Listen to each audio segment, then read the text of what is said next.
Triple double hat trick, I know the code too. Ice trade, go for trade, yeah, we cold too. Getting paper on these player haters, old news. Money on the other line, so I'm not gonna hold you. Money on the other line, so I'm not gonna hold you. Money on the other line, so I'm not gonna hold you. Money on the other line, so I'm not gonna hold you. Money on the other line, so I'm not gonna hold. My agent just said we made 100 flat. Make it back and make it stack, this like I'm Steven Jack. Put my rings up in the camera like I needed that. Up in the air and at the rim is where I meet them at.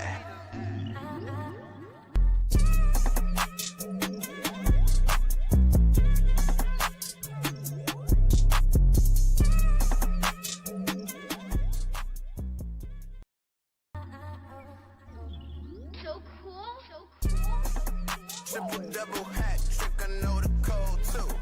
Ice trade, go for trade, yeah, we cold too. Getting paper on these player haters, old news. Money on the other line, so I'm not gonna hold you. Money on the other line, so I'm not gonna hold you. Money on the other line, so I'm not gonna hold you. Money on the other line, so I'm not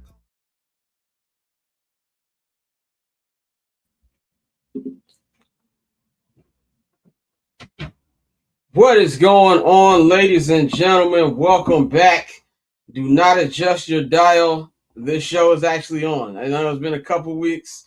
It's been longer than that since we had the whole crew on here, but we are live. I'm not going to hold you. I'm your host, Scott Lewis. Of course, you know to follow me on all social media platforms. And at Barber Chair Scott, follow the Barber's Chair at Barber's Chair Co. HB Media, all that good stuff. All the links in the description box. I'm tired of reading these damn long ass intros. So y'all, if y'all watch this, y'all don't watch the show long enough to know what the links are. And if you don't, they are right here in the description box. So click on that, all of that, subscribe, all that good stuff. If you want to leave a comment, please leave a super chat. If you want your comment to show on the screen, we got bills to pay, people. Okay, it is holiday season. Moxley gifts.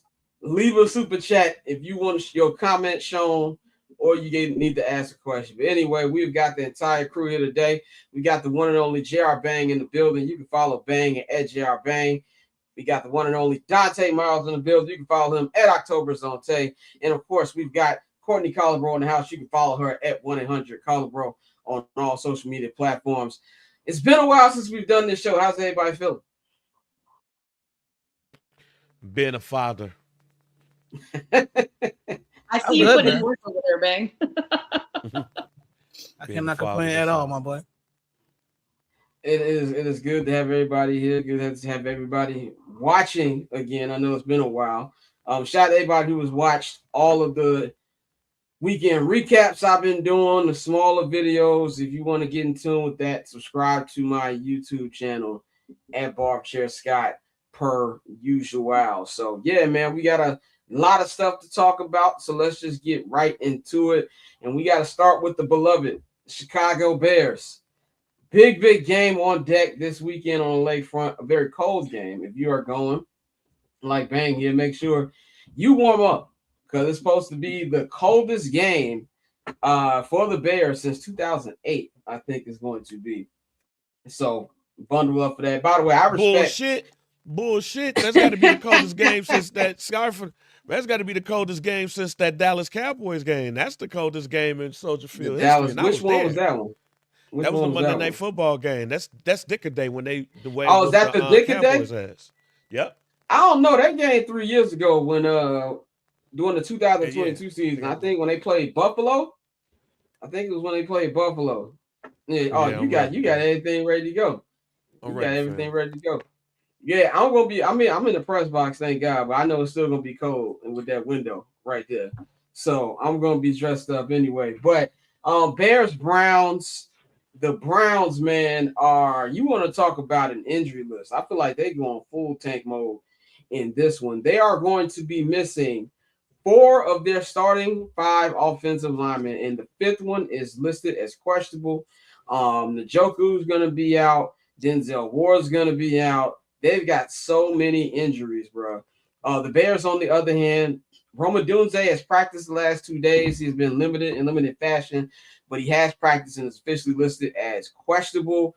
Tyreek Stevenson is off injury designation. He is expected to play on Sunday, which is a big thing as well. I think there's somebody else. Let me see. Travis Homer and Kyler Gordon are out. And I got to say this about Kyler. Love Kyler, but we can no longer rely on him anymore when they're going forward. Like, he has played 2 games in a calendar year, fresh off getting paid. That just is what it is. So I wouldn't be surprised if they put him on the IR soon. We haven't got any official news on that, but I do believe that's going to be the next thing that's going to come for him, man. We'll start off. To me, this is trap game. This got trap game vibes written all over it, where I hope this is something where the Bears aren't thinking too much about what's going on with the Packers and thinking about that loss that happened last weekend and thinking about getting their lick back, because that game's not going to matter as much if you do not win this Saturday. Browns are coming in playing with house money. They have nothing going on. I think there's only 2 people who actually are playing with something in this game. That's Shedeur Sanders, because he wants to be the starting quarterback next year. And then there's Myles Garrett, who is chasing history, trying to break T.J. Watt and Michael Strahan's record of 22.5 sacks, if I am not mistaken. So he's going to be playing that. On the lowest of keys, this is a really good Cleveland Browns defense. They are ranked 3rd in total defense in the NFL, and they are the number 1 passing defense in the NFL. Now, obviously, you've got Denzel Ward is going to be out. That's a big hit. But this when you got Myles Garrett on the side, who's going out there to prove a point, when you saw how much that Max Crosby almost won that game in Vegas by his damn self, that's something you need to pay attention to. So I feel like the Bears should win, and should win easily if they don't play with their food, finish their breakfast, come out strong, and don't have these empty calorie first halves that they like doing so much. I think they'll be fine. But I am slightly concerned. Now, Kevin Byard came out this week, said he doesn't believe in trap games, all the nice locker room shit that we hear. And Ben Johnson also emphasizing, we haven't done anything. We haven't done anything with 9 wins. We can still not make the tournament, which he is 100% correct. There is a road where the Bears can still miss the playoffs. So I do believe the focus is there. I think what we've seen this year, when the Bears, when they lose, started off on a 2-game losing streak, bounced back after that, lost a stupid game in Baltimore, bounced back off after that. So they do have resilience. But I am just a little bit nervous here. Bang, I'm going to go to you first. Is this a trap game to you? So I'm going to go back to the text thread, the text group last week when, I had a little bit too much to drink. And I was very upset about the Green Bay Packers defeating. I thought Bang was going to swing off me, and I wouldn't even. Oh, yeah, I was pissed. Shouts out to Don Fulano. Don't drink that Don Julio. All right, now what I meant to say, and I was not sober enough to say so, is the next game is a trap game, and you can't miss on these divisional games. You think have a pickup game in the Cleveland Browns, and it might not be, partly because of a couple of things. One, Myles Garrett is over here trying to break the sack record now. Like, he got 4. He trying to do that now, all right? So he can wreck a game all day long. The other thing is, too, is they have a rookie quarterback in Shedeur Sanders, who it seems like can get hot at any moment's notice. I ain't saying that he's going to do this and be outplaying every number 1 pick, but the last thing you want to do is overlook him in that offense on the road, because you're looking forward to playing Green Bay in the get-back game. With that being said, it's a trap game. This was meant to be a trap game. I think they made the schedule and was like, one of them going to lose their game. And when you look at the schedule, we got the trap game while Green Bay got the Denver Broncos. And you might even be looking at that on the schedule and saying, they're playing Denver. They play us next. So we'll get back even with them because it's the Cleveland Browns. It's easy. You know who else thought that? The Green Bay Packers, because they lost to this team without Shedeur, lost to Joe Flacco in the Cleveland Browns at home. That don't mean I'm picking the Bears, but yes, this is a trap game, and the weather makes it even worse. Dante, now we do know at the beginning of the season you said the Bears were going to win 6 games. They have well exceeded your expectations. Now obviously expectations change. The expectation this Sunday is to go against this inferior team and show dominance. Are you confident they're going to do that, or you think they're going to be playing with their food and we're going to be in a crazy situation on Sunday? Oh no, I'm confident, and I think a lot of that confidence stems from the second half last game.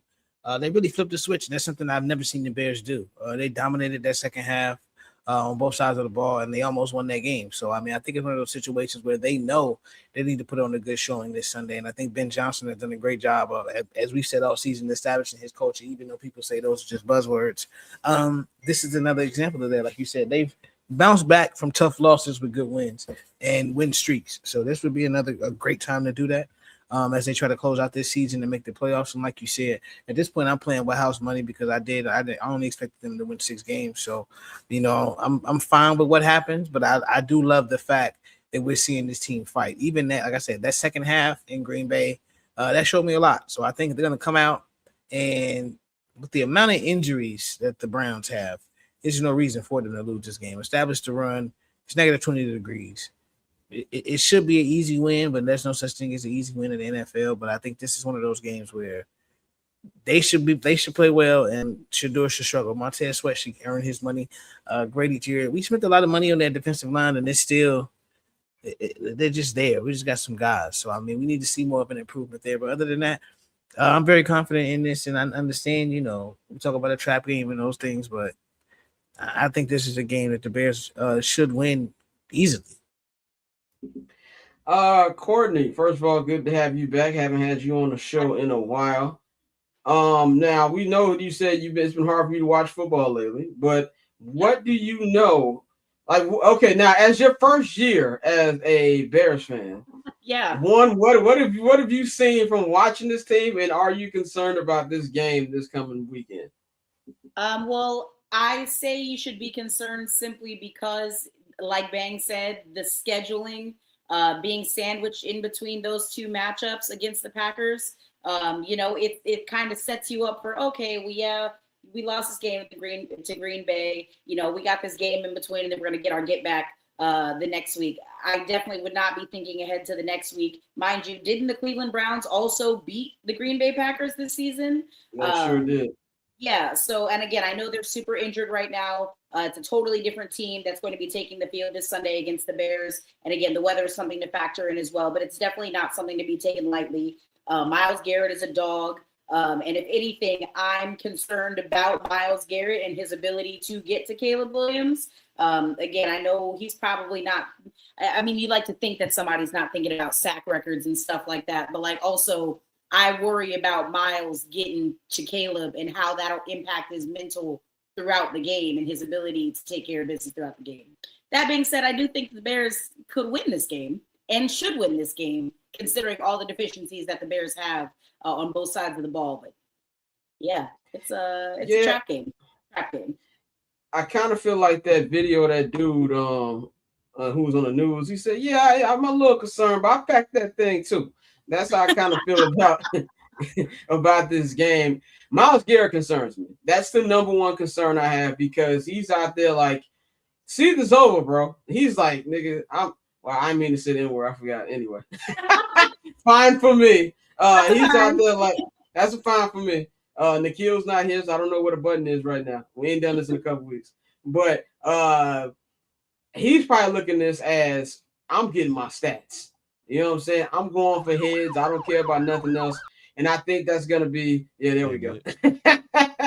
That's going to be the issue. Oh, but no, it ain't. Whoa, that's a fine. Bang was like, I'm going to find this button. But yes, that would be my concern right there. I mean, Caleb has done an amazing job of ducking sacks.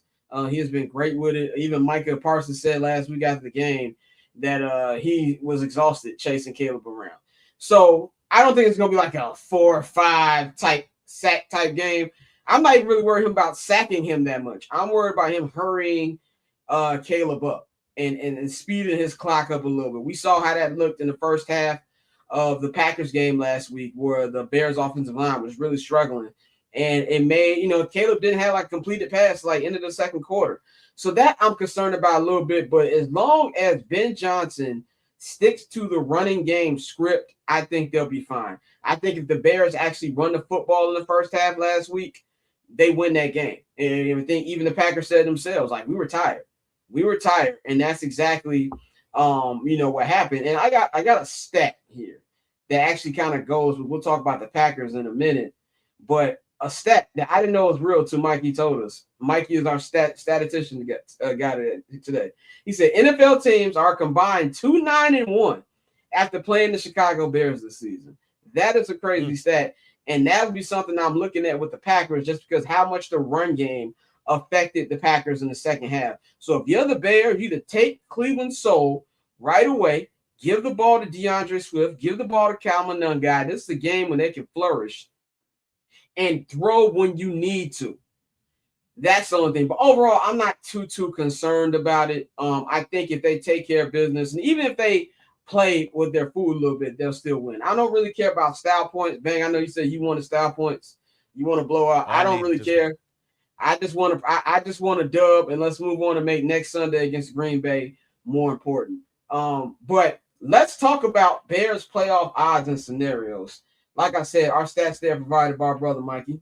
I told him to send me every scenario for the Bears. So this is a lot of stuff I'm going to read, but this is vital stuff that everybody needs to know. So here are the Bears playoff scenarios for this season. So sweeping the final 4 games of the season, which would be against Cleveland at home, Green Bay at home, on the road to San Francisco, and Detroit at home. If the Bears sweep the final 4 games, it guarantees them both the NFC North title and at least the number 2 seed, ensuring that they will host their first home playoff game at Soldier Field since 2018. The Bears currently have a 65% chance of making the playoffs. With the win against Cleveland, those odds will boost up to 72%, but with the loss, their playoff chances take a severe hit, dropping to 47%. The Bears currently have a 24.7% chance to win the NFC North. Packers are currently favorites to win the division at 65%. Now, if the Bears and the Packers finish with the same record, the Packers win the NFC North due to division tiebreakers, since they already have 4 division wins, and the max the Bears can finish with is 3. In order for the Bears to win the NFC North, the Bears need to win 1 more game than Green Bay over the last 4-game stretch. The Packers' final 4 games are at Denver, at Bears, at home in Baltimore, and on the road against Minnesota. Now, here are the wild card scenarios. Similar to the NFC West, there is a scenario where 3 NFC North teams make the playoffs, where 1 wins the division, 2 get the last wild card spots, and the other spot goes to the runner-up in the NFC West. Lions would need a win this weekend versus the Rams to have that scenario of all 3 North teams making it, or not to have a scenario to be eligible for a spot to go in the next week. The Lions currently sit at 52% to make the playoffs. A win this weekend will boost them up to 71.4%, mainly because they have a matchup with the Bears still on deck, and they already beat the Bears week 2, and that'll be their head-to-head against us. But a loss against the Rams puts their playoff chances at 36.9. The Lions can lose this week and fall to 8-6. The Bears can win and go to 10-4. But if we lose 2 more games and they beat Pittsburgh and Minnesota, then game 18, game 17, week 18, get ready to speak. I've been waiting all day for Sunday night, because that's what it's gonna be. It'll be 10-6 versus 10-6 at Soldier Field, winner take all, and the loser goes home. So those are the stats. Now, I knew that this was going to be a week-to-week thing, but when I actually read it, I was like, oh, there's a lot of pressure here. Now, Bang, I want to go to you first. I'm interested in your opinion on this, because we all know that opinions change, and I know you're like, oh, no, they got to get it done. How do you feel about these playoff scenarios, and how confident are you at the bare minimum the Bears at least clinch a playoff spot? They going to the playoffs. Like, not hedging, what I'm going to talk about as far as my prediction, but I see them winning at least 2 games here. In fact, I see them winning the next 2. And they better win that second one based off of how you was talking to me, basically. And that text thread. You talk about text thread. Y'all said text thread. That man told me, and what you said at the end of it, I understand you mad. I said, I understand you mad. Now, granted, that was after I stood in silence for 15 minutes in the press box, by the way. But Because the walk to the interview room, I missed all of Ben Johnson's press conference. The walk to the interview room, you walk through the same hallway as the fans. And if I would have heard Bears still suck, I'd have been spending the night in Green Bay jail. So I stayed in the press box to decompress. And then you know how you do that thing when now you're over it, you tell everybody else to get over it. That's what I was doing with Bang. Yeah, my man said, I understand you're still mad. And I was like, I looked at it, I was like, man, what? But no, I see the Bears winning at least the next 2 games. I do see Green Bay losing in Denver. I do believe to me, the Lions is the team you got to worry about, because Green Bay will mess up. Like, they will mess up. The Lions, you will think they on their last legs. Next thing you know, they win 4 straight. But I do feel confident that the Bears will be in the playoffs. I do feel confident that they will be an 11-win team. And it's partly because some of the adversity. But actually, the reason why I think style points is needed for this next game is because I think at some point, as a playoff team, a potential playoff team, you have to not only win the game that you're supposed to win, but make a statement when you do that too. Because when you got those 3 games after that, you really have to show that you're comfortable in not only winning on the road, winning at home, you have to show that you're confident in doing that, and you have to have some type of style points in doing that. So that is actually the reason why, because these next 3 games after that, it's a crapshoot not only for you in the North, but it's a crapshoot for you as a wild card. You have Dallas, who's not gone anywhere. They're still around. You have a win over them too. And I forgot who else. Don't even worry about it. But you also got the Rams. You got the 49ers, who's in the playoff push right now. You have Carolina. You see what's going on the South. You have to look at these other divisions. And teams, but I do. What a good thing about the NFC South is the loser of that division is not getting a wild card. Right. So I'm looking at there's a lot of NFC. Yeah, there's a lot of NFC West hate watches that will be going on this week. Oh, it's definitely because they could definitely have 3 people go in. Yes. To me, this is a race of which division is going to have 3 wins. I look at it as one thing that stands out to me about Detroit right now. Detroit can still come back, but Detroit got a gauntlet, bro. We got a gauntlet, but they got a gauntlet too. You got the Rams right now, and this is how close the NFC is. With if the Rams lose on Sunday, the Rams drop from the number 1 seed to the 5th seed. Like, that's a tremendous drop. And you know, Matthew Stafford would love nothing more. And it's basically in the season of his old team. A team that has ended his season 2 years ago in the playoffs. Remember the big old Matthew Stafford returning to Ford Field and sent him home. He would love that. But Dan Campbell and those boys are literally fighting for their life. And, you know, they've had some problems. The defense has not been good. I mean, Dallas almost came back on them last week. They're not going to have Branch this week. He's out, which is going to be a big problem for them.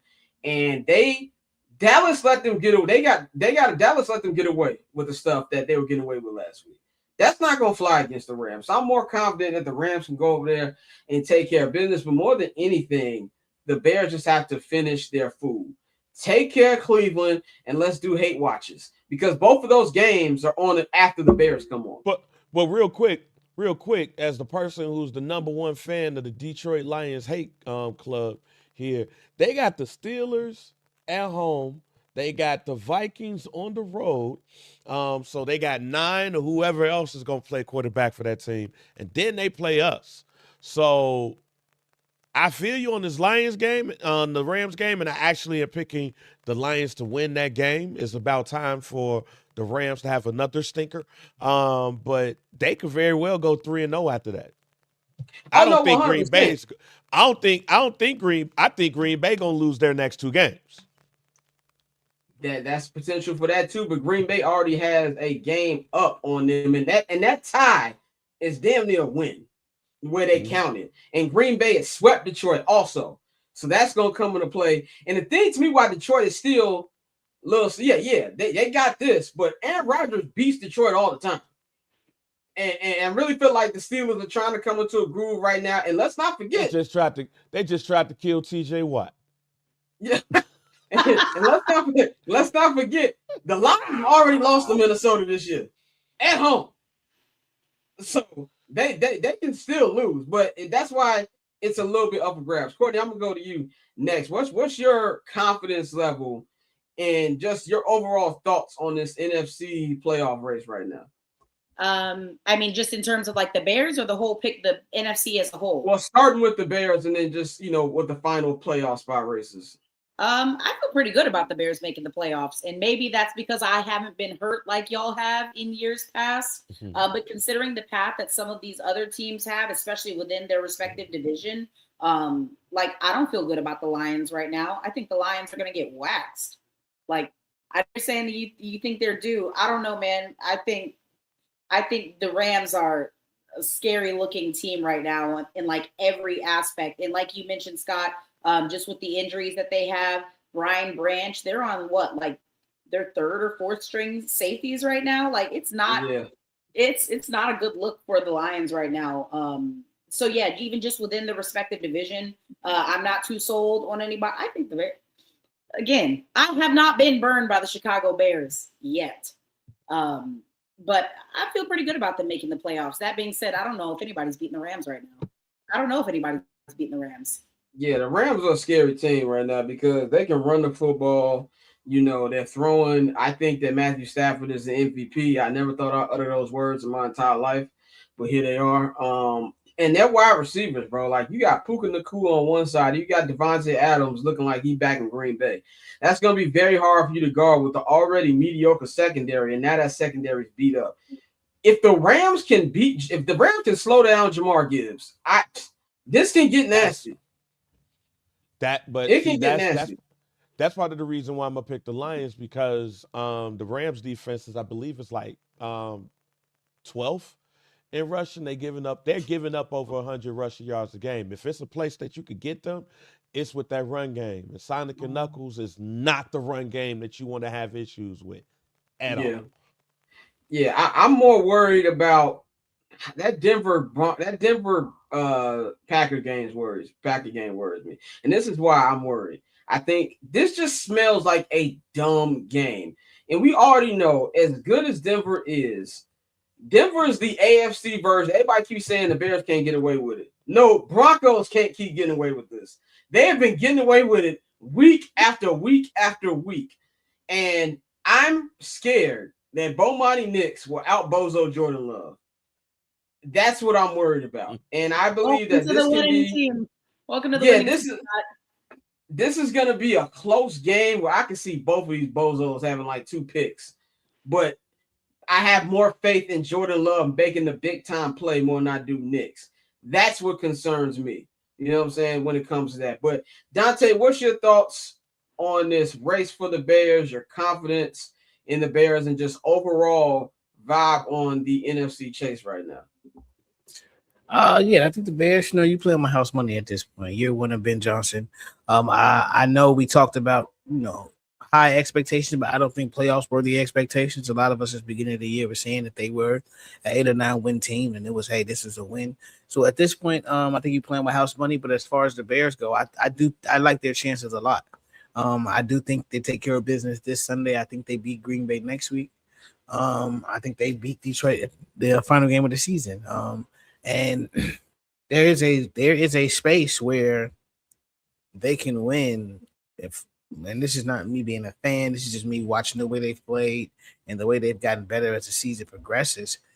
You could lose one of these games the rest of the way. So I think the Bears have a legit shot at the NFC as a whole. I still believe that's in play. But I like their playoff shots. I like their playoff chances a lot. The Rams, like you said, when you have Matt Stafford throwing the ball the way that he is, that's going to be a tough team to beat. So that's one of those teams that you gotta, hope they falter in one of these weeks down the road, and you can get get them as, I would say, a 2 seed. So not a, so if you do end up running into them in the NFC Championship, they have to come on the road. You don't have to go to SoFi and play on their home turf. But I mean, I think it's gonna be a good race. It's just gonna be exciting. I think like we all know, NFC South is gonna have one person in the playoffs. So it's really gonna be between the NFC West and the NFC Central. I'm sorry, NFC Central. Boy, you went throwback with that one. NFC Central. Been thinking about baseball, but NFC North.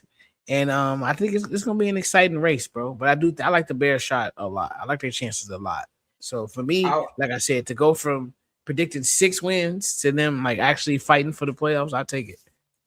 This is the first time in the history of this program where the Bears are actually playing good December football. And I just say this real quick, Courtney, if I go back to you. I have no concerns about going to SoFi Stadium. Let's be very clear. That's going to be Soldier Field West. Okay? That is going to be Soldier Field West. That is going to look like a home game. So I'm fine with that. But go ahead, Courtney.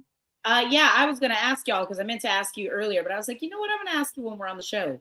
How do you guys feel at the prospect of the Bears selling playoff tickets? Is that as I'm new to the fold, okay? But this is y'all's team.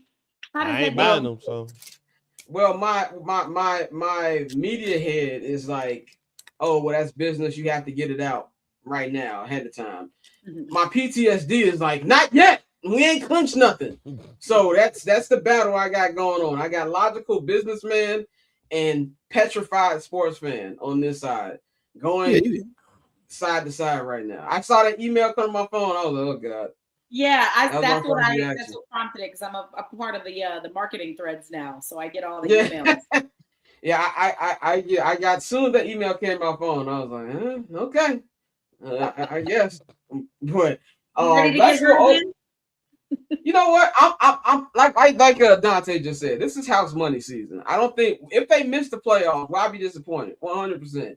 But I'm not going to be mad, upset. I know Bang want to fight everybody if we miss the playoffs, but I will be. I'll be hurt, but like one of them, I'll be upset for like an hour. By the time I leave the stadium, I'll be fine. Next year is when I'll be stressed out because then it's like, okay, can we go from good season to a consistent playoff threat every year, which in my lifetime, and the Bears have never been. I know we had that back-to-back year in 2005, made to the divisional round, and the Peanut Tillman game happened when Steve Smith made him look like he played in high school, and then the next year we went to the Super Bowl. And then when the Jay Cutler years, we could have done that, but we kept getting robbed by injuries and stuff like that. So that's when I'll be worried next year. There's not that much they can do to really make me mad this year. But going into these remaining games, man, I want to take these remaining 4 games right here. We're gonna put our nuts on the table and make our predictions of this. We ain't gotta go game by game or what score, whatever. I will just say my score for this Sunday. I got Bears winning 24-10. 24-10. I think it's gonna be a big, heavy run game. That's style points. That's style points. When I think style points, I'm thinking like 3 touchdowns or more. That's what I'll be thinking about when I think style points. Shit, that's a style point for us right now, 24-10. Okay. All right, well then I guess it'll be a style point game then. 24-10. I think that I like Shador. Shador is our internet nephew. I really, really enjoy watching him. But we gotta you know that video like fight back. That's what we gotta do to him this week. Like if I don't see Montez Sweat breaking through this backup offensive line multiple times, take away his paycheck. Like this should be a stat padding game for you. So I think there's going to be a heavy Calvin Nunn guy, heavy DeAndre Swift. I think that we'll get 2 rushing touchdowns, and I do believe that Caleb will throw for 1. Would not surprise me if that's a pick 6. Government mandated Deshaun Wright pick. That could happen. Maybe Jalen gets into the action. Tyreek is back this week, maybe. But I think a nice 24-10 win is how I got this one going. We're just going to go scores for the Browns, and then we'll talk about the rest of the schedule. Bang, what will be your score for this week? I had the game 27-10, Bears. I do believe that this is going to be, as I said in the text, I think it's going to be Bears 27-10.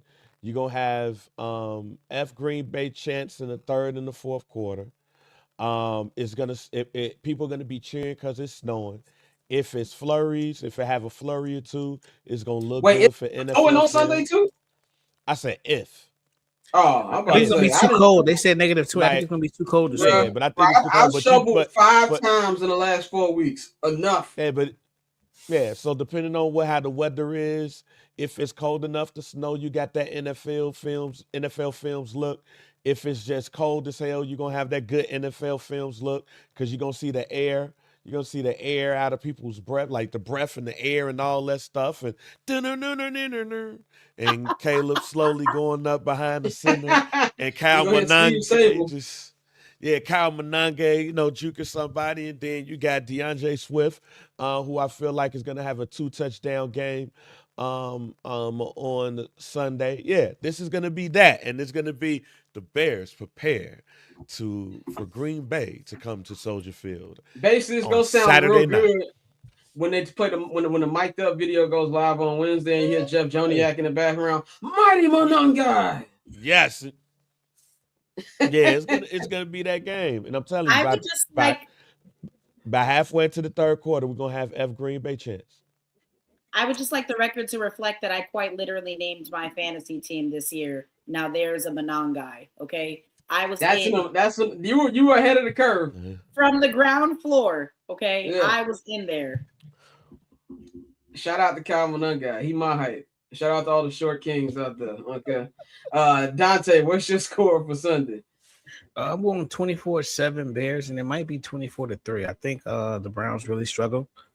And I don't want that for Shador, but I think this is one of those weekends where it's like, yeah, we need this. So like, hey, you gotta have a welcome to the NFL moment, rookie. We gotta have one. And I mean, and I know everybody talks about how he can throw the ball and this, that, and the third, but like he doesn't have the rocket arm, and we talking about 20-mile-per-hour wind gusts. So I could see him giving us the ball a couple times, but I think the Bears are gonna run that ball, and Caleb can throw it in any weather.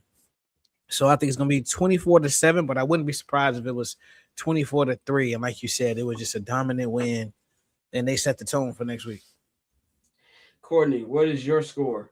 I was actually, thank you for bringing that up, Dante, because I was going to ask what that wind situation was looking like. I know it's going to be cold, but I didn't know what the wind situation was looking like, and that was kind of impacting my score totals. That being said, I am dreading my post-game video on Sunday already. I am dreading it. Make sure you wear gloves. I will be. I will be wearing gloves. But yeah, I'm thinking, gosh, I want to say, I don't want to just like steal your flow, Scott, but I'm somewhere in that 24-10, 24-7, or 24-6. Bears. Again, the wind is what's throwing me off the totals because I can see a scenario with a couple field goals possibly being missed, just because of the wind. But yeah, give me the Bears. I think this is it's a trap game, but I think the Bears win handedly. Bang, you brought up a good point too about the Green Bay sucks chants are going to begin in the third quarter if they take care of their actual business. I don't know if the Blackhawks have a game on Sunday, but if they do, the chants will start at the United Center. Okay, this is going to be one of those games where the fans are leaving the stadium chanting it. And I will say this. I'm going to look at the camera when I say this, okay? I'm going to zoom in on me real quick. I have had inbred Packer fans in my TikTok comments for the last 4 days, ever since I put up that reel about Michael Parsons being a fake demon, okay? I said as soon as the game was over, we're going to win next time. I've been playing the Rasheed Wallace quote from 2004 when they lost to the Pacers in game 1. We will game 2. Y'all better not have me looking like a fool. I do not want to post a video of Pedro Martinez saying, I'm just going to shut up and call the Yankees my daddy. I don't want to tweet that on next Sunday. I mean, ain't it such a Saturday. So don't ruin my weekend on a Saturday. Okay? So take care of business next week. All right? I beg of you. That's all I'm asking.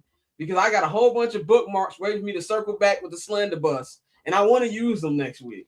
So having said all of that, I do believe the Bears win next week. I do believe the Bears win. In fact, looking at the Final Four, Bold prediction time. Very well, this could come back to bite me, but screw it. The Bears are going to win the next 3. The Lions are going to drop 2 of the next 3. And that game against Detroit is not going to mean anything. That is my bold prediction. I believe they win this Sunday. I believe they win against Green Bay. That's going to give the momentum going to San Francisco, a place we don't really win a lot. But if there's any beatable version of the Kyle Shanahan 49ers, it is this version.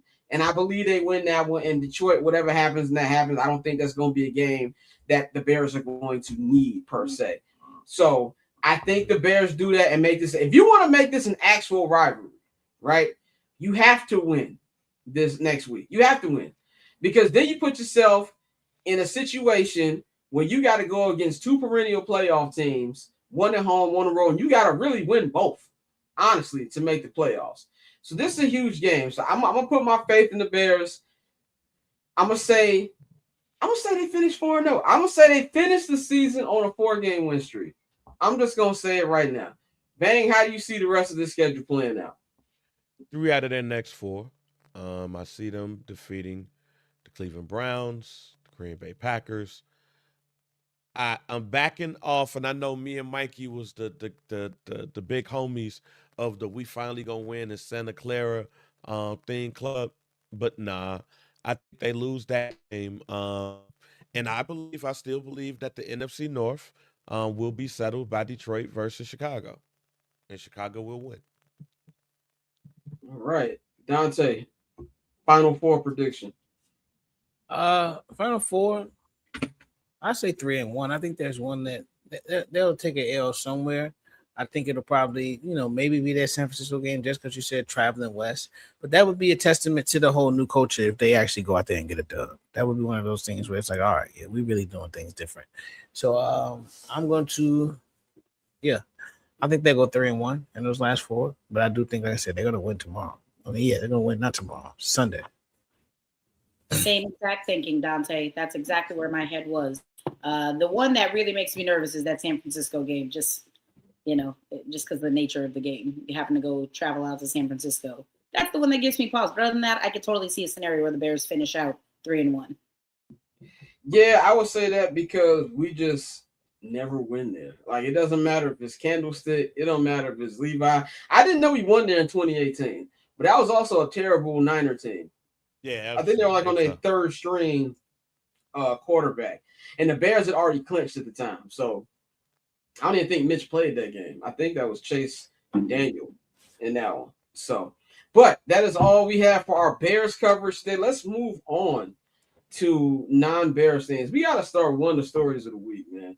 Sherrone Moore, former head coach of the Michigan Wolverines, who lost to Ohio State a couple weeks ago. He got fired abruptly a couple days ago. Then more news started shaking out that this man got arrested because of inappropriate relations with another woman who happens to work at the University of Michigan. Now, a couple things have happened since then. Now, today, Sherrone Moore was officially charged with 3 crimes, including home invasion and stalking. Okay. Now this is what we got. I got these tweets from a couple beat writers of one's a Michigan beat writer. Well, he's not Michigan beat writer. He's college football. Chris Vahini and Nicole Arbach. So I'm gonna start with Nicole first. She says that the prosecutor says that Sherrone Moore and the woman had an intimate relationship for a number of years.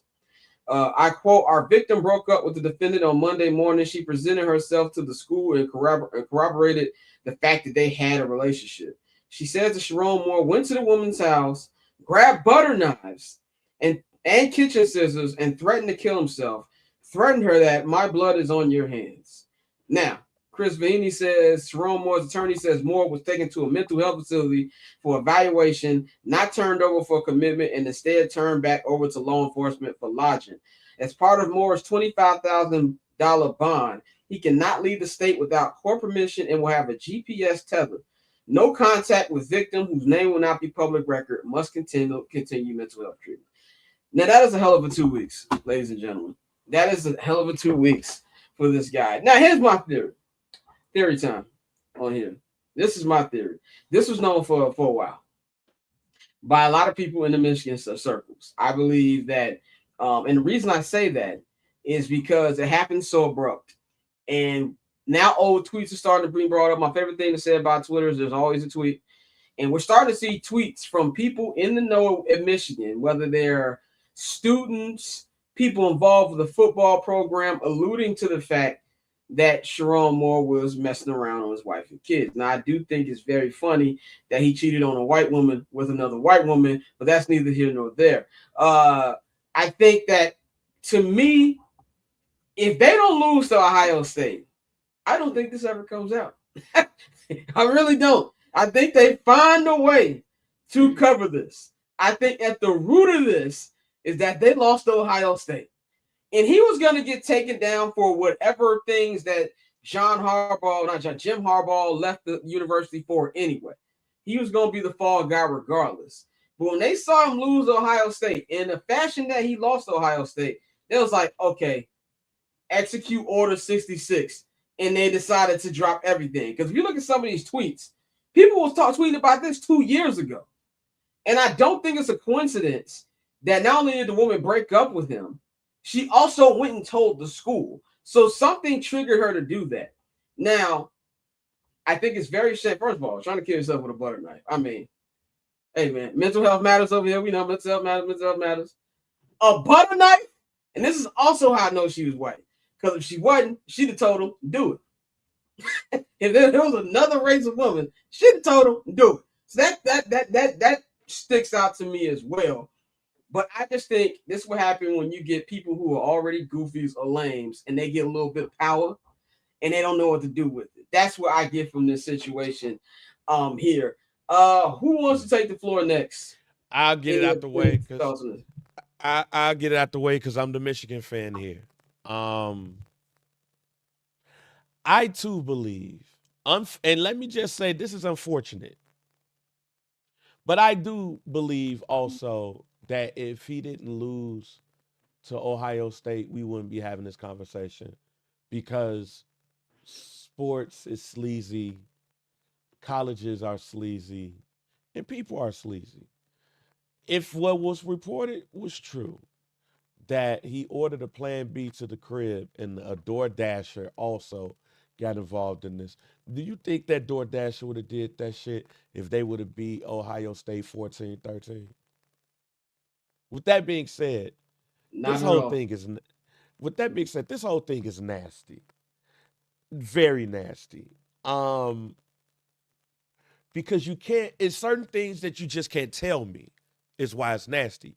You can't tell me that the school didn't know about it. You can't tell me that the AD wasn't aware. You can't tell me that the school president wasn't aware. We've seen so many college football coaches get involved with assistants and some shit happen. Go look at Mel Tucker. Go look at Bobby Petrino. And I had to explain my cousin the Bobby Petrino shit and why it was so wild. To me, it wasn't wild that he got caught, that he did the press conference, that he got fired. It became wild, right? The neck brace and all that. It became wild when he became the school's offensive coordinator. Yeah. And their coach gets fired. And he's the interim coach. That's why you can't tell shit like that. Is why you can't tell me that Michigan wasn't aware. I mean, Bang, Hugh Freeze was calling prostitutes from his office phone. Like, right. Like, you can't tell me he was a freak man.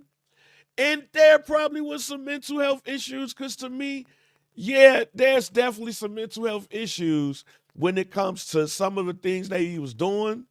And not only that, as soon as you lose your job, you go over there, look what you done to me.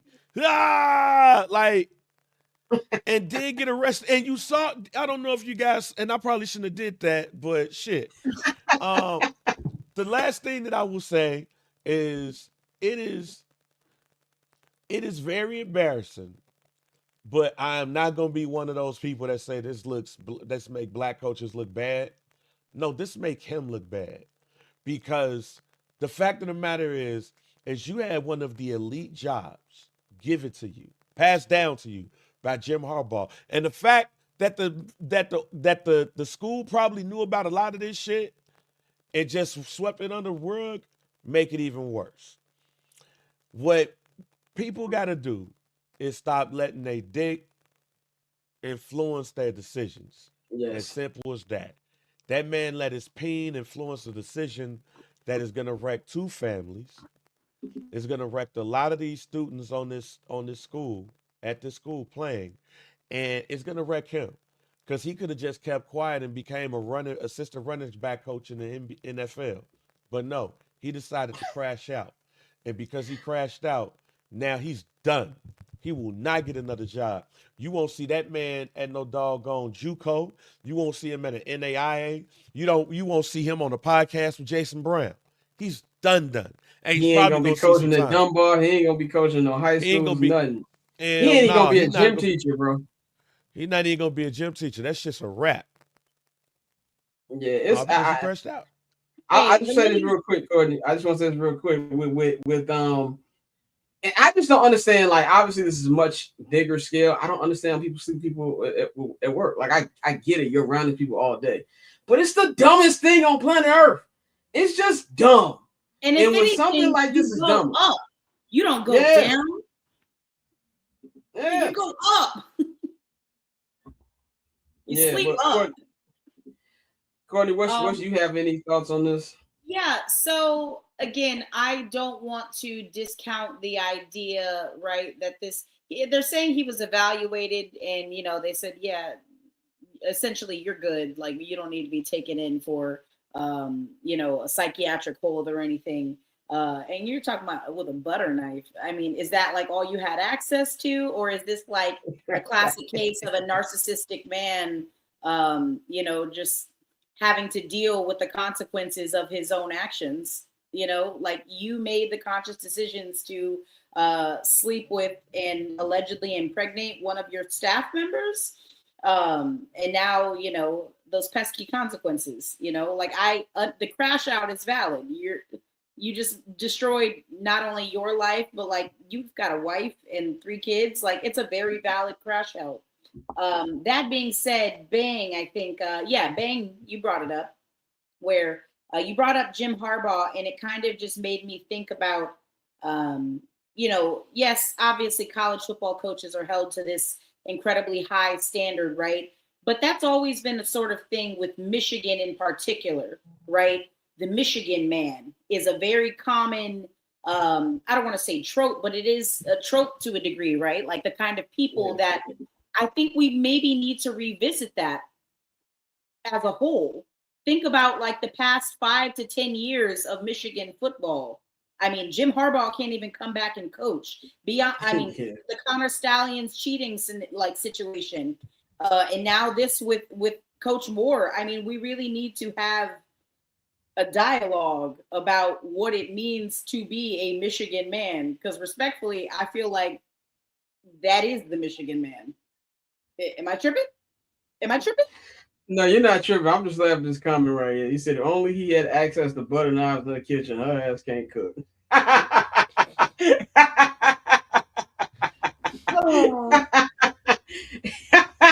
That's a good comment. No, but Courtney, you are 100% correct. You are 100% correct. And nobody is enjoying this more than my brother right now. If you want to see what his Twitter name is right now, it says Sherrone Moore's op. He tweeted out that video. I'm not happy about it. I think it's an objectively terrible situation. You're messing up the life. You're not only your family, but like all your recruits, all the kids that played for you, that signed on to play for you. Like, your poor decision making has completely derailed countless lives, and the impact is going to be felt around that community, like you said, around the school. Like, it's going to be felt. But that being said, oh, okay, that was Damien. That was Damien who commented. Damien, you must have changed your YouTube name. That sounds like a Damien comment. Yeah. It's really what really makes me sad is the fact that, and it shouldn't, because again, you brought up Bobby Petrino. We talked about Hugh Freeze and what he did being a freaky frog down at Ole Miss and still somehow failed upward into a job at Auburn. And Right.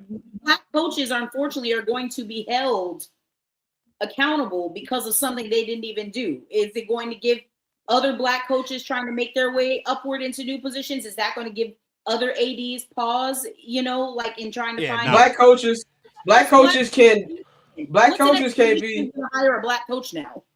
right. No, Black I'm just coaches saying- can't be mediocre and get jobs like Lane Kiffin. Yeah, no, what I'm saying is I don't think it's gonna affect that. I mean, to your point, if they're always looking for the Michigan man, who gonna be that anyway? Like, who is going? Who that gonna be? Tim Biakabatuka? Like, who gonna? Caitlin DeBoer, Like, you are a Michigan Wolverine. like, what I'm saying is, however, to that point is, he could have failed up. Like, he legit could have failed up. Like if Courtney he said, wouldn't have fail crashed up. out. Yeah, he could have been one of those people that failed up. You didn't fail. You failed up because he crashed out. And that's literally what, when I look at this outside of just the disappointment of all of this happening, that shows me mentally he has a lot going on. And far be it the question, why is that But going also, on? Did the crashing crew out see at that? the side, crashing out the side chick house is crazy to me. Like that sounds like something you do to your wife when she's about to leave you. Like crashing out the side chick house is nuts. Like, it's just, and this is not copping for him. It's did you really look at mentally what this guy had going on? Because if you hear the stories of him stalking the young lady and all of that, and it wasn't like this just happened, there's been people who have been saying this and all of that. You didn't give a shit in the first place if all of these things that we hearing are true. You didn't care about the staffer. You ain't care about him. You ain't care about nothing but let's get these wins or at least go beat Ohio State. That's just, again, if all of the things that's coming out is true, that he came to them, said he had some mental health issues. They was like, fam, you good. Don't even worry about it. But you're hearing about all these stories about stalking and aggressiveness and all of this stuff. Like, it feels like a lot of stuff that you got swept under the rug until you couldn't do it. And maybe the DoorDasher who was like, yo, he got a plan B coming to the crib. What we doing? Maybe that was the catalyst. I just don't think people really cared enough until the egg got on their face. And until they lost to Ohio State, which was the big egg right there. But yeah, I my brother tweeted the Bang, who's the dude who said he can't wait to piss on Vince Russo's grave? Jim Cornette. Yeah, my brother tweeted out the Jim Cornette video as soon as that news dropped. Oh yeah. So you want to know? He's having a field day with this, but we got to move on, man. I want to move on to another topic that's been going on in the sports world this week. So on Le Batard, it's been like a running thing on Le Batard these last, I'll probably say like the last couple months. It was like a quote unquote beef between Nick Wright and Pablo Torre. Now we all know Pablo Torre has a great podcast. Pablo Torre finds out. He's really just bringing back investigative journalism and, being some stuff that we haven't seen in a while, even to the point where people will call him pocket watching and the hater and stuff like that, which is crazy to me. Now, I just want to say just up front, I don't care about this Kawhi Leonard story and have never cared about this Kawhi Leonard story for a couple of reasons. One, it's the Los Angeles Clippers. Los Angeles is not, unless you got dirt on LeBron, nobody cares. And number two, there's so much dirt that goes on in professional sports with payments and stuff. This is the least shocking thing to me. Like, even what did Coach O say about the NIL? He said, first we was going through the front door. First we going through the back door of the money. Now we just going through the front door. There's nothing in all this stuff that shocks me. But Nick Wright basically, so Dan Le Batard had a fake studio ban for Nick Wright, and he finally lifted it. So Nick Wright came to the studio this week on Le Batard, and him and Pablo Torre had a nice little 30-minute back and forth, basically with Nick Wright saying, I can do what you do. I just don't choose to do it. And Pablo was disagreeing, of course. Now, what I wanted to talk to this esteemed panel about is actually a conversation that me, Bang, and Dante have a lot off air about the journalism, media personality, content creator thing. I personally feel, and I'm going to be very clear on this before any of my journalist friends text me when they see this. I believe there is room for both parties. I think both are necessary. In today's world of misinformation, I'll dare to say that we probably need journalism. We need journalism. Do we need media personalities and hot take artists? No. But it's entertaining. And at the end of the day, sports is also an entertaining business.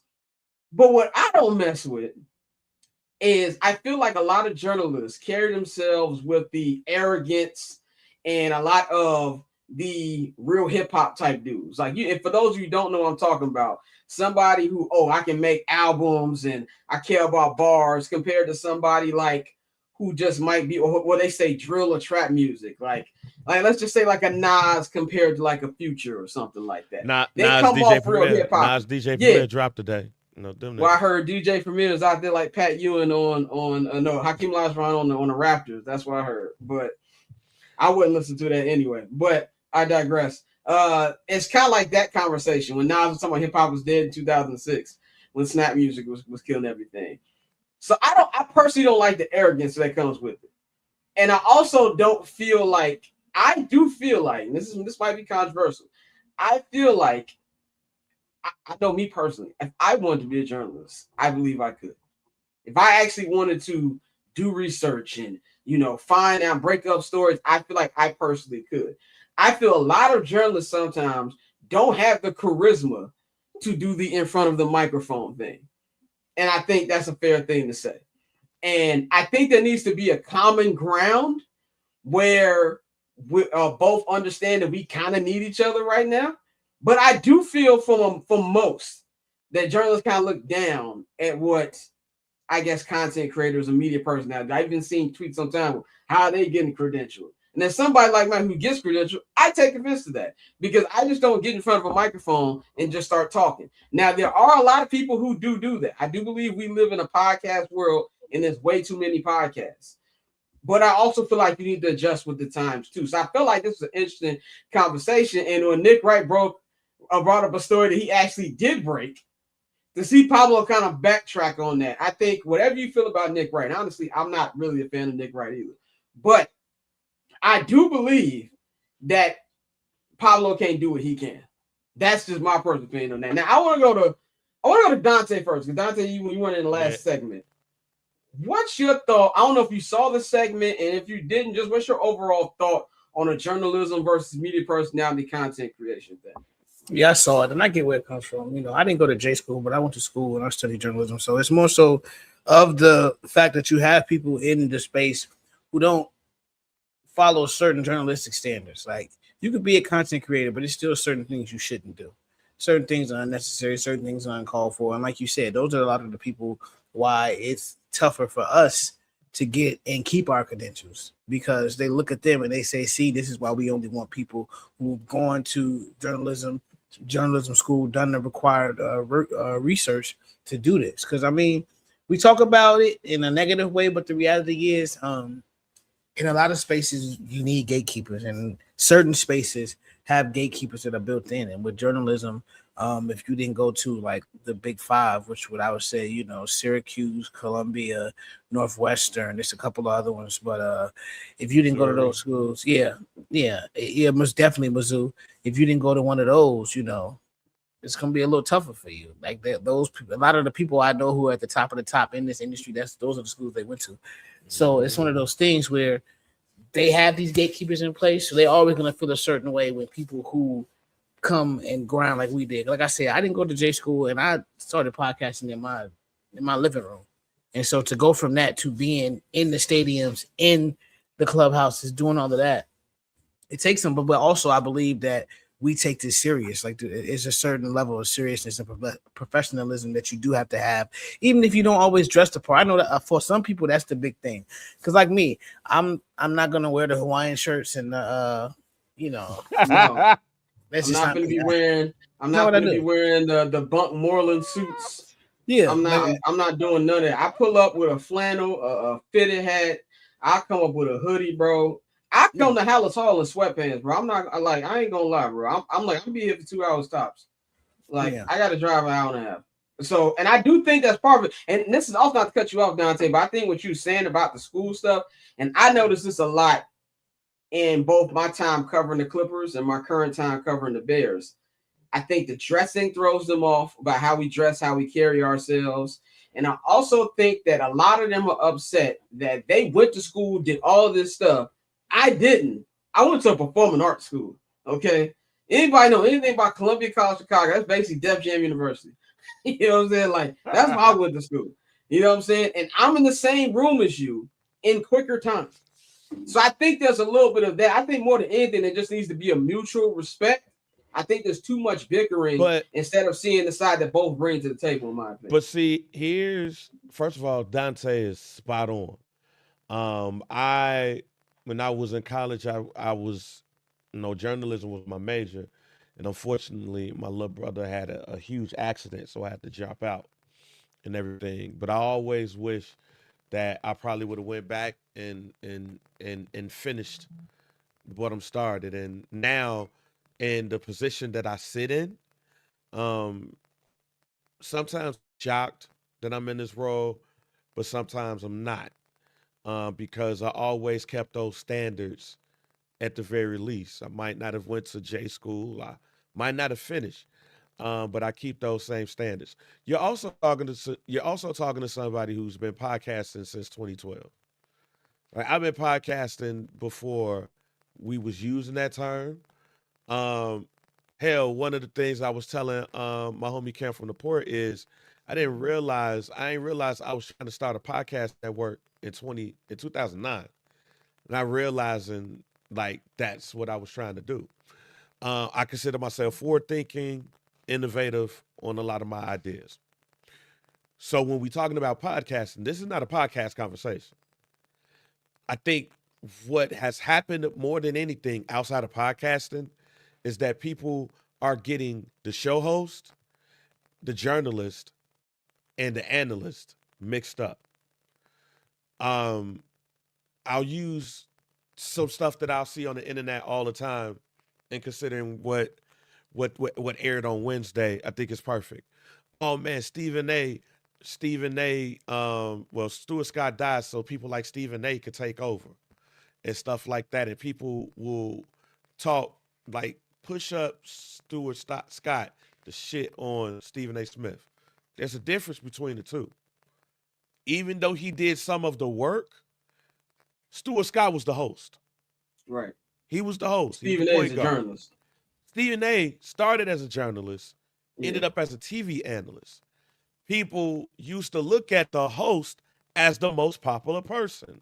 People used to look at James Brown or Kurt Menefee or Jim Nantz or Bob Costas or all of those people as the lead. People would look at Peter Vesey or other journalists, Mitch Albom, all those people that's on the sports writers. All the sports reporters. All the sports reporters used to be the star. They're not anymore. The Nick Wrights, the Stephen A. Smiths, all of those people are the stars. And even when you look at TV, you don't see them hiring a lot of journalists. Nope. To fill those roles. You see more and more straight analysts. Like it, even the way some of these insiders we see, a lot of these insiders we see was working at an AOL, a startup, and AOL bought them, so they was on AOL Fan House and other stuff, or they was doing stuff on their draft boards, and they became popular in the sports blog era, and now they're the insiders. All of those dudes that had the pencils in their ears or in their pocket with press inside of the pocket, the suit coat and everything, and the beat writers, they're non-existent because that is non-existent. So what I saw there is the new age journalist who's trying to get back to the new age shit, which investigative journalism has been around since forever. Investigative journalism is in the Bible, basically, ladies and gentlemen. You got those people who are fighting against the analysts because they don't have a place no more. They're fighting against the new age hosts because they don't have a place no more. What you and Dante do, and I told you this, what you and Dante do are the new journalism. What I also love about working with y'all two is that y'all don't just do this, get on this camera and just talk and do this. You prepare. And that's also what's missing in what we see today. We see more people not planning and preparing than just going on TV and saying some shit. Or like I've always say, producers don't be producing. So to me, that's what I thought. This ain't about podcasting. This is about the journalists versus the analysts. And those people, the journalists, are getting phased out by the talking heads that's there because they're loud. It's a good point, and they gotta man. make Good a decision. point. They got to make a decision. Do you want to be the hard-nosed journalist? Well, go take your ass to the Athletic. But over here, we loud and we just saying shit. Yeah, I 100% agree with that. And I just want to clarify once again, I think journalism is needed. I just think that, Very much so. We step into the new era. In the words of Slim Charles, not in it right here. The thing about the old days, they the old days. That's the best thing. When Bodie kept talking about what they used to do when Avon and Stringer was on the block. Well, Marlowe's outside now. Okay. And Marlo has a podcast. And I'm with you, Bang. I was podcasting. I started podcasting in 2015. The only person I knew with a podcast at that time was Combat Jack and Joe Budden. Okay. So I didn't even know anybody. Like I obviously I knew Bang in 2015, but I didn't even know Bang was podcasting. Like that's how different the game is, man. So that's how I feel. But we're gonna use these last 15 minutes of today's show. We've only got one more show throughout the rest of the year. Next week will be our last show of the year, for the holidays and things like that. We'll be back right before Wild Card Weekend. But I want to go around just quickly. We'll take 5 minutes on this. What is? Oh, did I miss something? Did I miss a joke? I want to laugh. No, Yeah, I just got a text from Lurker, Jay Hood, who says, "Shit, I ain't either one." Yeah, tell Hood he's one of the people in the top rooms in Chicago sports media. I tried to tell him that. He don't understand that he's a suit like me. Yeah, he's a suit too. Yeah, both of y'all suits. Man, but... I'm just trying to be Peggy to Cam Newton, fam. That's all I'm trying to be. I'm just trying to be a sidekick on the show, fam. That's it. That's all. But we're gonna quickly go around. Just give one game that you are zoned in on this week. I'm gonna go first. I'm not gonna do I'll go to you next, Courtney. I'm not gonna do the typical game that has something to do with my Bears because I feel like that's typical. I'm gonna go with Bills Patriots in Foxborough. That was your game? That's the one, baby. That's what I'm looking at. First of all, Josh Allen, he's about failing up. He's having a terrible year, and he just got Haley Stanfield pregnant. So I think that he's winning. But it was like, you ever seen that video? It's not him. It was supposed to be me. But I think this is an important game because Patriots obviously beat the Bills early on in the season. The Patriots still in the battle to try to get one of those top seeds and get a first round bye. Drake May is firmly in the MVP race. But the Bills had a big win last week against Joe Burrow and them. Had a good big win. I think that's the best they've looked as a team front to back all season. Now, granted, Cincinnati shit. We all know this. But still, considering with Joe Burrow being back, I like the performance. I said on the weekend recap, this is Josh Allen's best chance. Yeah, I know that Dante and Courtney, y'all in the Josh Allen hater club. I would join y'all if he don't do it this year. There's no more excuses. There's a great chance Patrick Mahomes not going to be in the playoffs. There's a great chance Lamar Jackson's not going to be in the playoffs. Joe Burrow's not going to be in the playoffs. This is the clearest the road is going to get. And if you can't get it done, I don't want to hear it. And this is coming from one of his biggest fans. So I want to see that start this Sunday against a second-year quarterback. You going in his house, and you can keep the race open to win a division.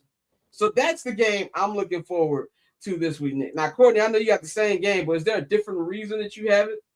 I mean, yeah, it's not really a different reason. It's the same set of beliefs that you have.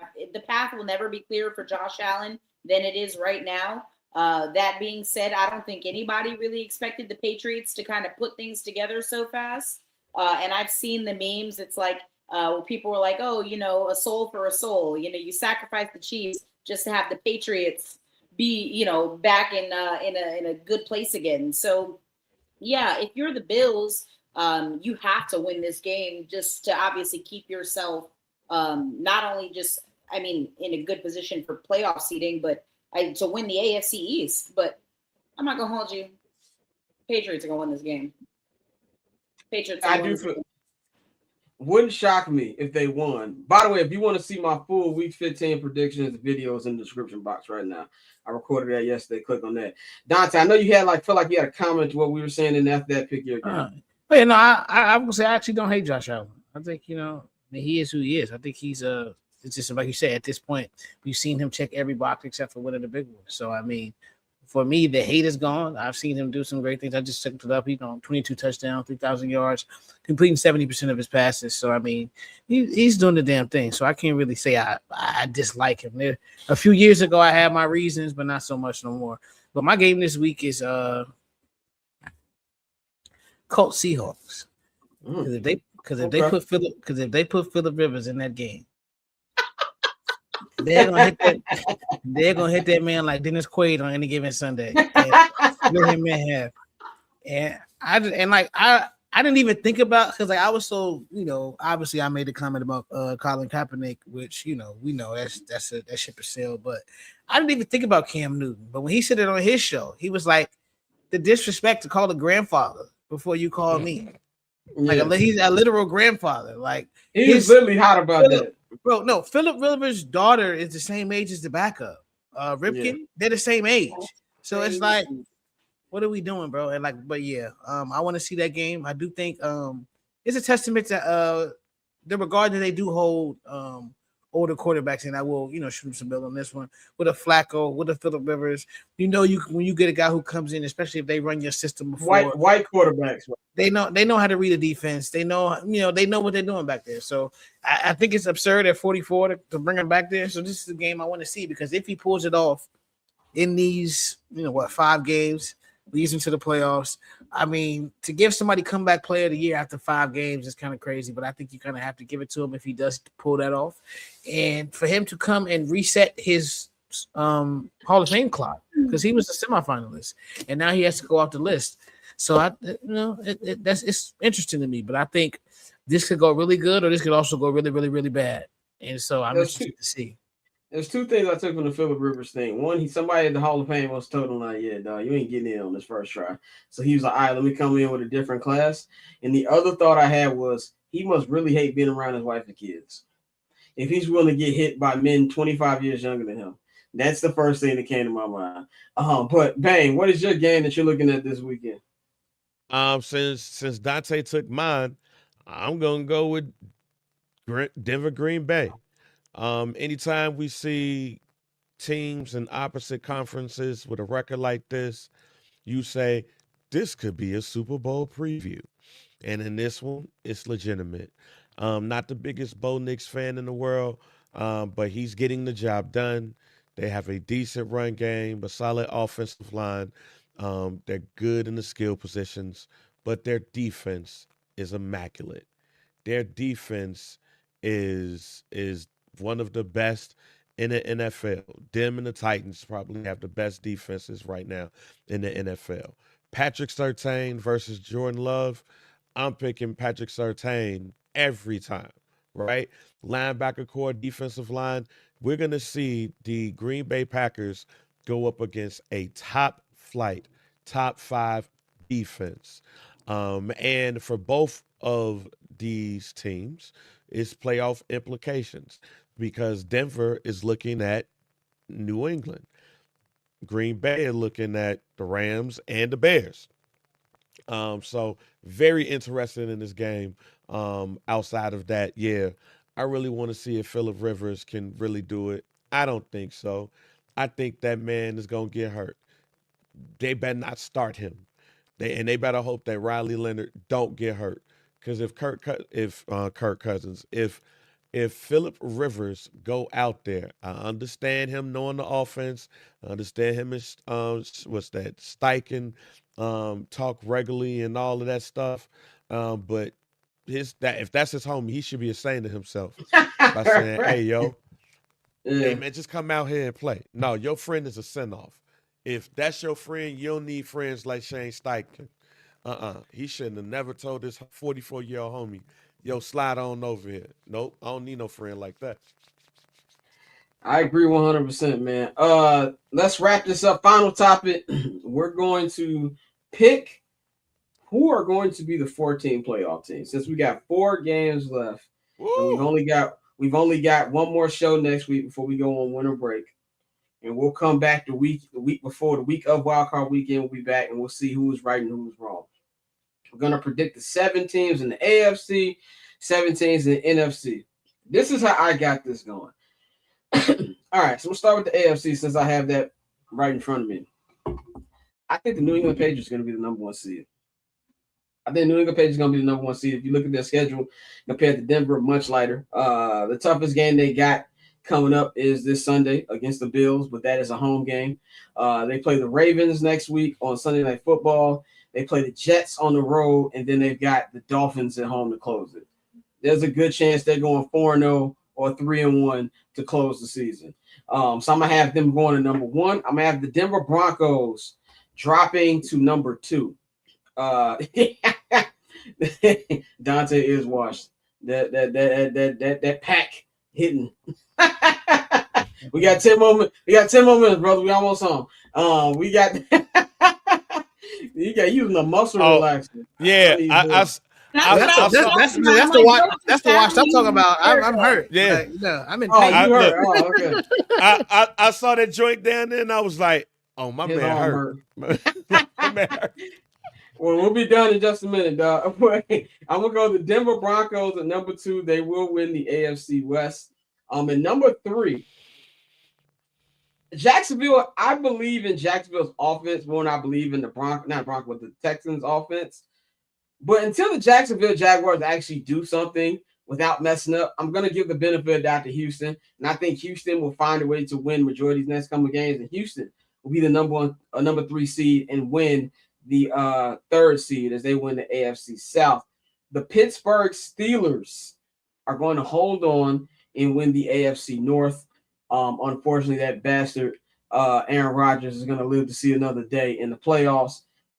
At 5, 6, and 7, my wild card seeds here. I think the Indianapolis Colts are going to drop. They're not going to make it. When Daniel Jones got hurt, that pretty much wrapped it up for them. At 5, I think the Buffalo Bills are going to finish with a better record than the Chargers. So I'm going to put the Buffalo Bills at 5.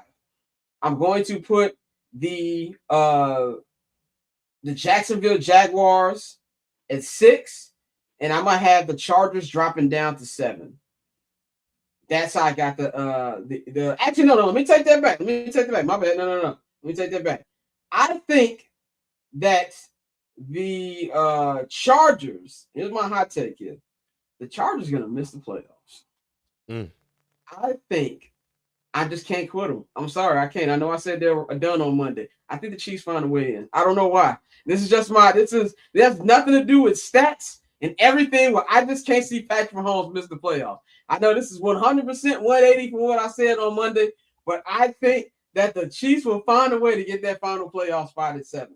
Now, the NFC, a little bit more trickier. I think the Rams will stay at the number 1 seed. I think the Rams will stay at the number 1 seed, win the NFC West. I think the Green Bay Packers. No, I forget. I'm going to put my nuts on the table. The Chicago Bears are going to win the NFC North, and they're going to be the number 2 seed. The Chicago Bears are going to be the number 2 seed, win the NFC North. Number 3, Philadelphia. They're going to win the NFC East. Like, the Cowboys aren't dead, but I just don't see. There's so much stuff they have to do. They have to basically go undefeated, and the Eagles basically can't win another game for that to happen. I don't see that happening. I think the Eagles stay at 3. I want to believe in Carolina.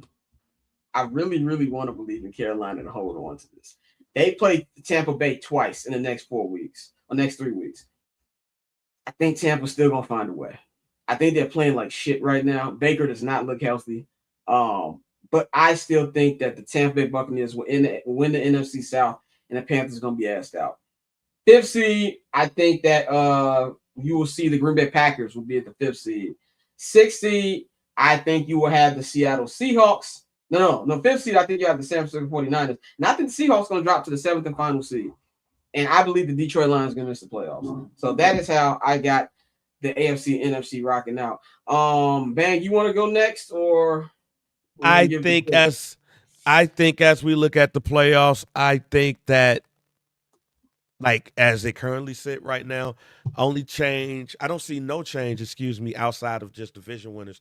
I think that the Broncos will position themselves and continue that. They have positioned themselves to be the number 1 seed. I think they will stay there with the Patriots being number 2. I think the Texans will win that division. And I believe that the Steelers will win their divisions as well. Chargers, Bills, and Jaguars, I believe, are your wild card teams in the AFC. I think that injuries and slow starts will kill the Colts, the Ravens, and the Chiefs, and the Dolphins too, because they're there as well. In the NFC, I do believe that the Bears are going to be the number 1 seed. I am not saying this. Okay. I am not saying this to be a homer. I just feel like the Rams are going to lose a game or two down the stretch. I believe that the Packers are going to lose to the Broncos, and they're going to lose to the Bears coming up. The Eagles, we got the tiebreaker on. So I'm not saying this to be a homer. I think the Bears are going to go 3-1. I do believe that the Rams, I do believe because of a conference record, they will have the tiebreaker over the Rams. So there's going to be a tiebreaker situation. And they're going to beat Green Bay twice. So like I said, Green Bay is going to lose twice. So the Bears, because of situation, will be the number 1 seed.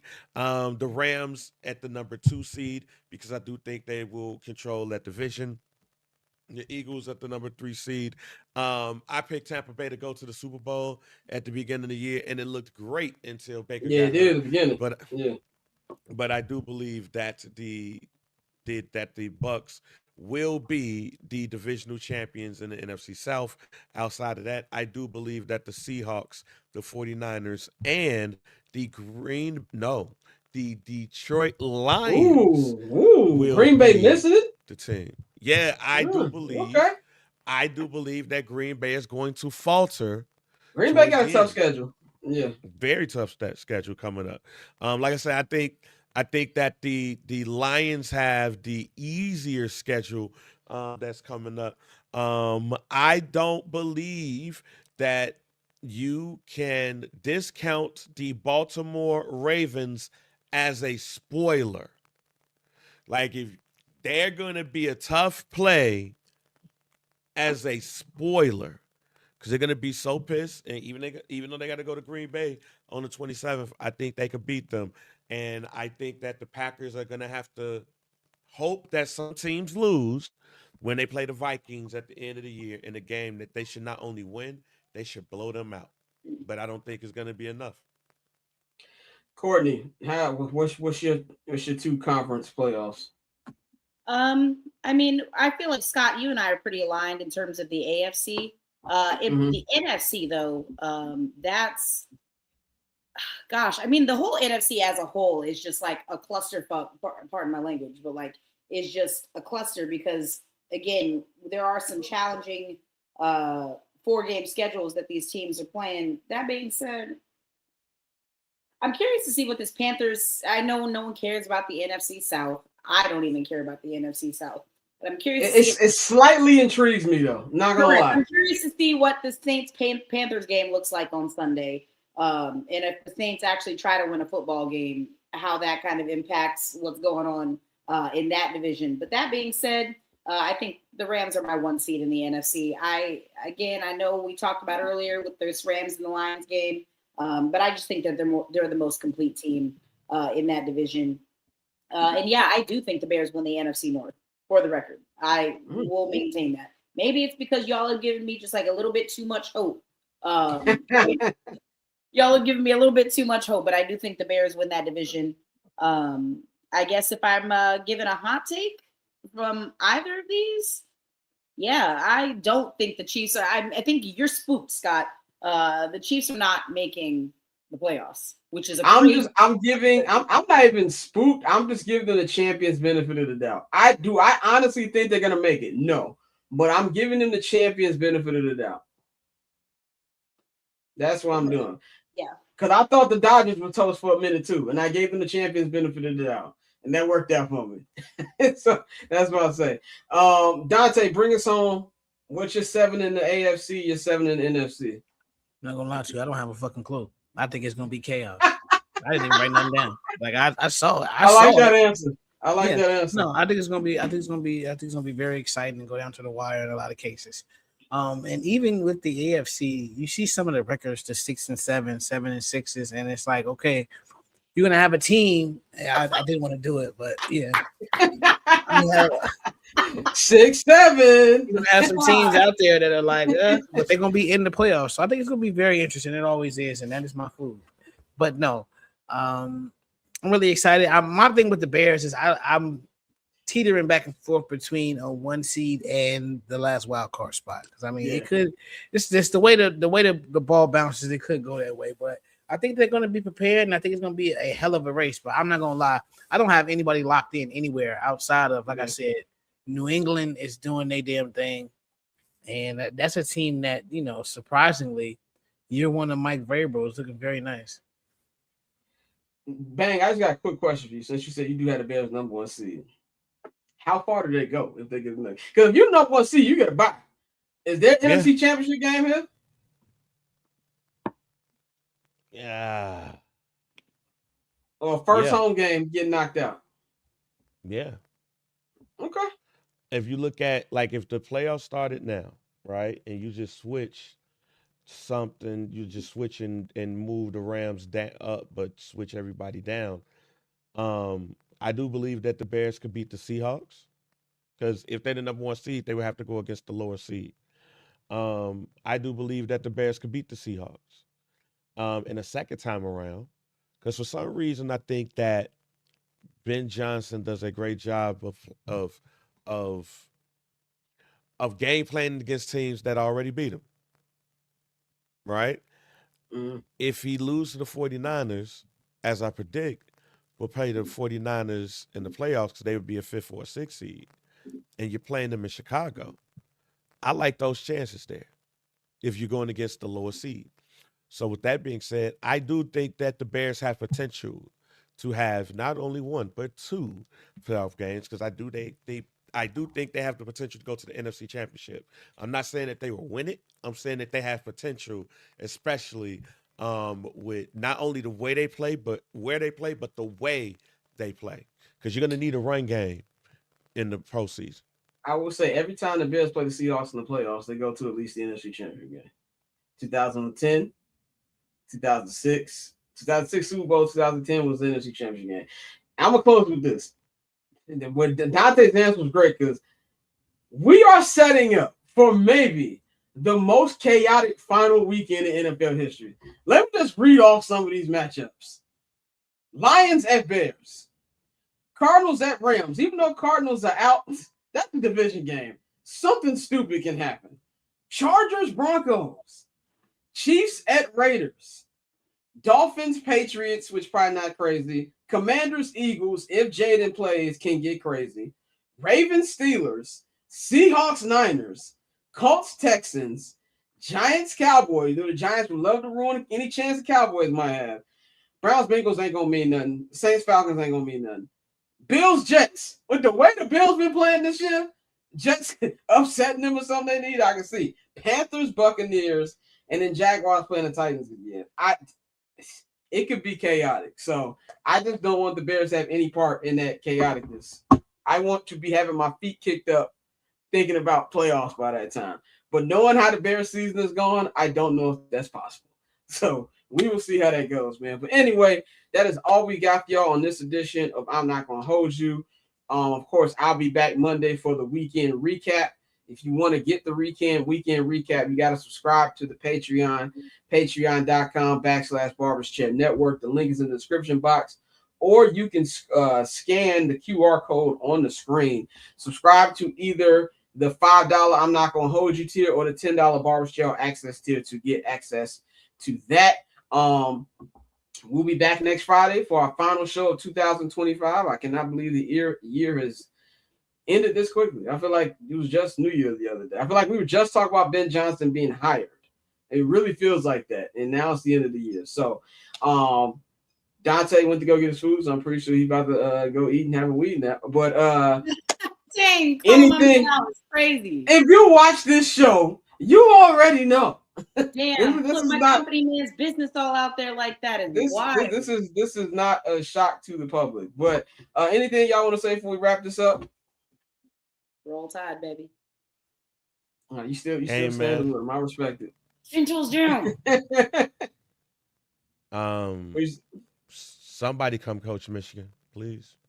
I am available for the record. Okay. And I sleep up, never down. She said that, not me. So that's all we got this week on I'm Not Gonna Hold You. You can follow Courtney at 1-800-CALLA-BRO. Follow Bang at JR Bang. Follow me at Barb Chair Scott. Y'all enjoy y'all weekend. I will holler at y'all on Monday for the weekend recap. We about here.